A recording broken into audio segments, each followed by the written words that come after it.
Hello, and welcome to Christmas Cheer Central by Nicole B. Stampin'. Today we're going to make this cute little craft bag. And you can see I have it stuffed with some candies and some ribbon, or baker's twine, I guess, and the bell. And it's a cute little craft bag that looks like Christmas. And I'm going to set this full one aside. Here it is, empty. All right, I'm going to show you how to make this cute little bag. We're going to start with these dies here, and this is the Notes and Totes die set, and there's all sorts of cute elements in here with the bag, some handles and pockets and water bottle and those hand pumps, some shells, just all sorts of fun little things inside this set.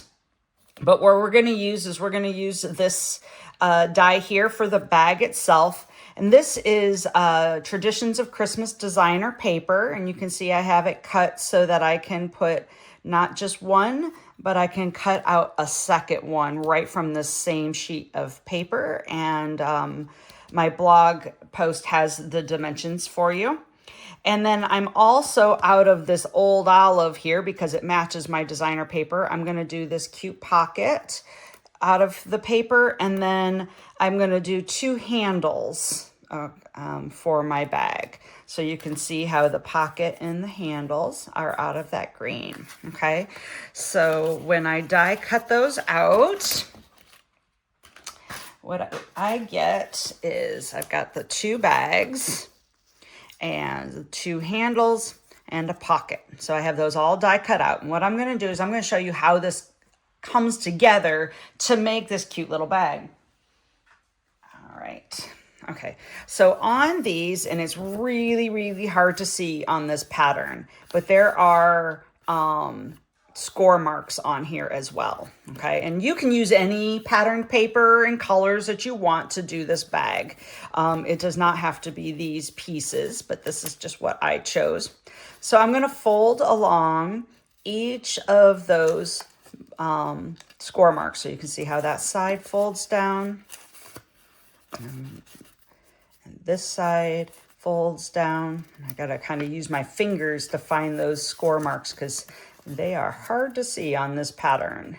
And then the bottom folds down and this little tab folds in. All right, I'm going to do that on the other side here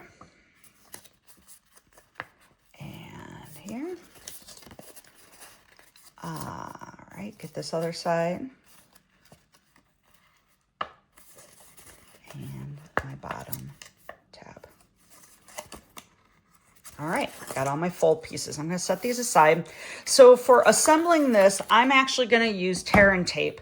You can use glue or tear and tape. You want something nice and strong. I use tear and tape because I'm not patient to wait for glue to dry fast enough. So I'm worried about I don't want to have to hold it and wait for it to move. I want it to be quick. So that's the pro of using tear and tape.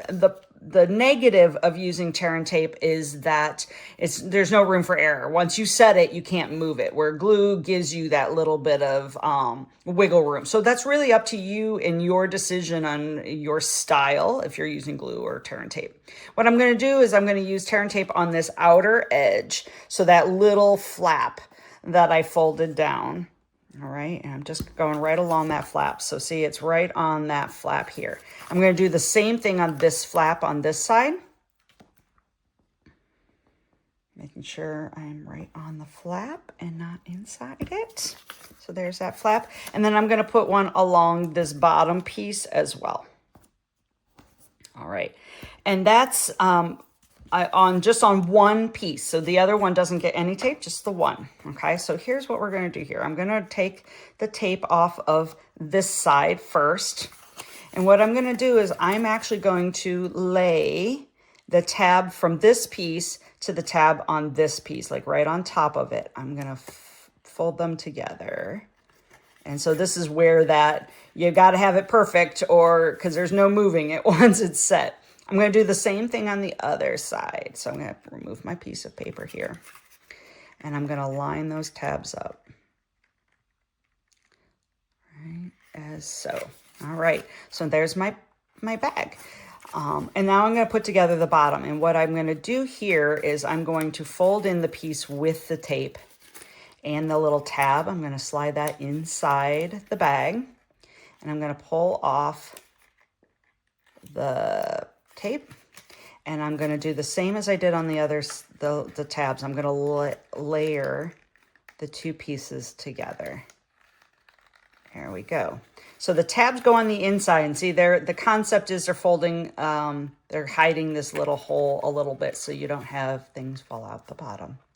Now you'll notice that I have a little hole. It doesn't completely cover it. And the reason why is because I laid these two together versus folding them in. And so you could have folded them inward and put them together that way. But what I learned is it gave me less room to pack in my bag. So I don't mind the little hole on the bottom because it gives me more space this direction to put things inside my little bag. Okay, so that's my choice. You may see it done other ways. So now I'm gonna put my handles and my pouch on. So I'm gonna flip my pouch over, and I'm actually just gonna use some dimensionals here, and I'm gonna put them, I only really need two here. Okay, I'm gonna take off the backs, and I'm gonna place my pocket right on the center of the front of my bag. Okay, and then my handles, I'm using glue dots. Now, again, you could use glue here, but I'm choosing to do the glue dots. Okay, and so what I'm gonna do is I'm gonna add a dot to the back of each of these little tabs, like that. And I'm going to adhere them then right centered over my pocket. All right, and then I want the second handle on the other side, right? Because every bag has two handles. So I've got one, and whoops, and two. And we will flip this over. And what I'm doing is I'm aligning it the best I can so I can squeeze this together a little bit here to line up my handles. And there we go, a cute little bag to fill with treats and give as a gift. I hope you enjoyed this little tutorial on creating a craft bag. Until next time, happy holidays.